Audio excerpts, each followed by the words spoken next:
In Chapter 2, you create your very first shell script. This is the chapter where we get all the fundamentals in place.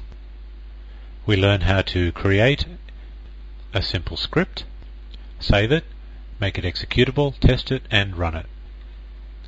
I'll also introduce two built-in shell commands that are used frequently within shell script programming that you probably haven't seen before. Let's begin. So let's create for ourselves a basic script. To do that, we simply need to create a text file and put in it the names of Unix programs or commands that we wish to run in sequence. Let's have a look at how that might look. The three commands could be pwd to print the working directory, do a ls to get a listing of the files in that directory, and then print today's date. We might assume that these are three things that you might like to do collectively together in sequence frequently throughout the day. And rather than type all three of them together, you can put them in a script, give the script a simple name, and then type the name of the script instead. In order for these three commands to be executed as a script, those three commands need to be put into a file, and that file needs to be made executable. Now, if you can't remember how to make a file executable, you do that using the chmod program. Chmod is short for change mode. It's a Unix security program.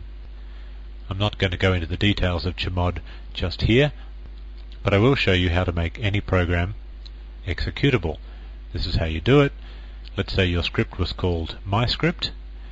To make it executable, you would type in chmod, then a space, then plus x, x for executable, and plus to meaning to add executable permission, then a space, and then the name of the file that you wish to modify the permission on, which of course in this case would be MyScript. Let's go and do exactly that. I'll do it on the screen, step by step, and I suggest that you, if you can, in your own unit. Firstly, we will create the file. I'm going to use the text editor Vi, so I'll call it Vi MyScript, like that. And as you can see, it is a new file. And then I'll add the lines pwd, ls-c, and then date. And that's it. Now I'll save the file and quit out of the editing session. And now, of course, the final step is to make the program executable. Again, I do that using chmod plus x, MyScript. Okay, I don't get any error messages, so it's obviously worked. Now we can find out how to run the script. In order to run this new file as an executable program, you simply type /MyScript. That is making the assumption that the script or the file MyScript that you want to run is actually in the current directory. It's in the same directory that you are.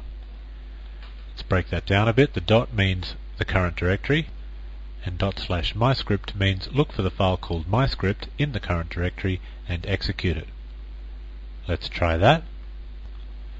Type in /MyScript, and we get three things. We get three lines. The first line is the current directory, pwd output. The second line is the output of the ls-c command. And of course the third one is the output of the date. So the script is working. Now there is a slightly shorter way of getting the script to run, but that depends on the fact that the directory that the script is in your path. If the directory is in your path, then you can abbreviate this further to just simply type in MyScript. Let's have a look at that. Now, how do I find out my script? Well, you'll learn this later, but if you don't know it now, type in echo $path. That'll tell me the current path. Now, what I'm looking for is this current directory in the path? Now, you have a bit of a look yourself and see if you can find whether it is or not. The answer is yes, it is. It's a bit of a trick question, actually. I know you can't see anything in that list of directories there. It contains the word course, which is obviously the name of this directory. But here's a little known fact: if your path begins or ends with a colon, then your path is said to include the current directory, either at the beginning or the end. So the MyScript program is actually in the current directory, which means it will run if we simply type in MyScript. So let's do that, MyScript, and there it is, exactly as before. Now, all of that I just did depends on you having a reasonable understanding of what the path is. If you didn't understand what the path is, then all of that stuff I did with the echo path and all that sort of stuff would have been quite mysterious. Never mind, we are going to cover the path in enough detail in one of the next few modules. What I really wanted to show you in this particular chapter is that if your path is set up correctly, then you can execute the shell script that you have created simply by typing its name. You don't need to worry about the / at the beginning of it. Let's move on. It is important to note that absolutely any Unix command may be added to a script. That means that anything that you can type in on the shell command line can be put into a script. Absolutely anything. And the reverse is true, and most people neglect to realize this, that any lines of text that you find in a working Unix shell script can actually be typed on the shell command line, and they'll work just as well. And that includes obscure things like if statements, loops, comments, and so on. They'll all have the same effect on the shell command line as they did in the script itself. Now, what we're actually going to be looking at for the duration of this entire course are special internal shell commands and features of the shell that have little use outside scripts. In other words, if you're a regular user of the Unix shell, you probably haven't encountered these commands and features yet. They're only useful for scripting. So the bulk of the course will be taken up explaining those. Obviously we'll also have a look at some Unix programs, such as test and expr, that were written specifically to be used in conjunction with shell scripting.